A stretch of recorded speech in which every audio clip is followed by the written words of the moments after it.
Hi, you're here at 83 Main Street and we're excited to give you a tour.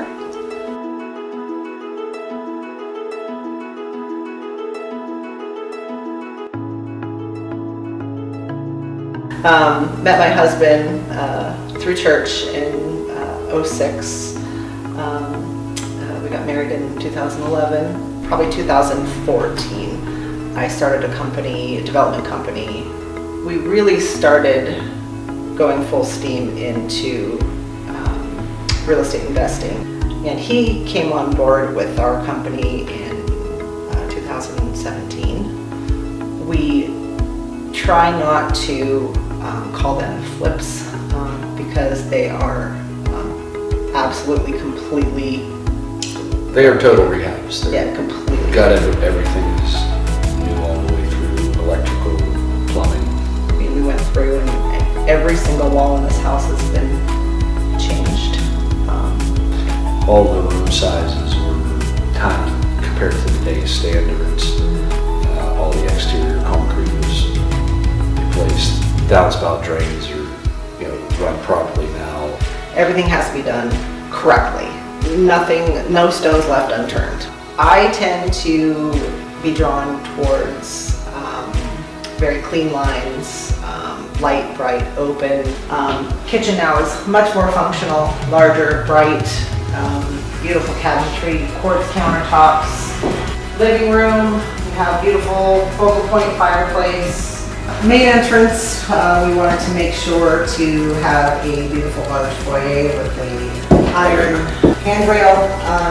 This was welded on site. So up here on the second floor, when we purchased the home, it was the 3 main bedrooms and there was the single bathroom to the home.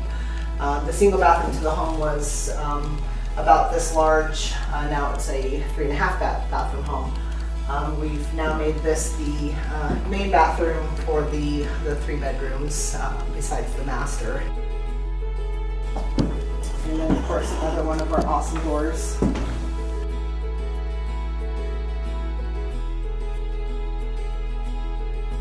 Second bedroom and full closet.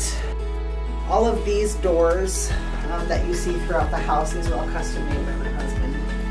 Right now we're in the family entrance mudroom area. Main parking is in the rear of the home. So most guests and family will come in through this entry. The mud bench, of course, was the original chimney that went all 4 stories. And so we put the mud bench over the concrete work that was underneath instead of jackhammering that all over. For the lower level flex room, you could use it as a 5th bedroom, guest bedroom. It is wired for a media room if you wish to use it as that, because you have the dark ceilings. You can use it as office as well. Full bath right here. And because we're doing it in our backyard, basically, this is where we live. I can see the roof of my house from here. I'm gonna know who lives here, and they're gonna know me. So we make sure that these homes are done to the best quality that we can do.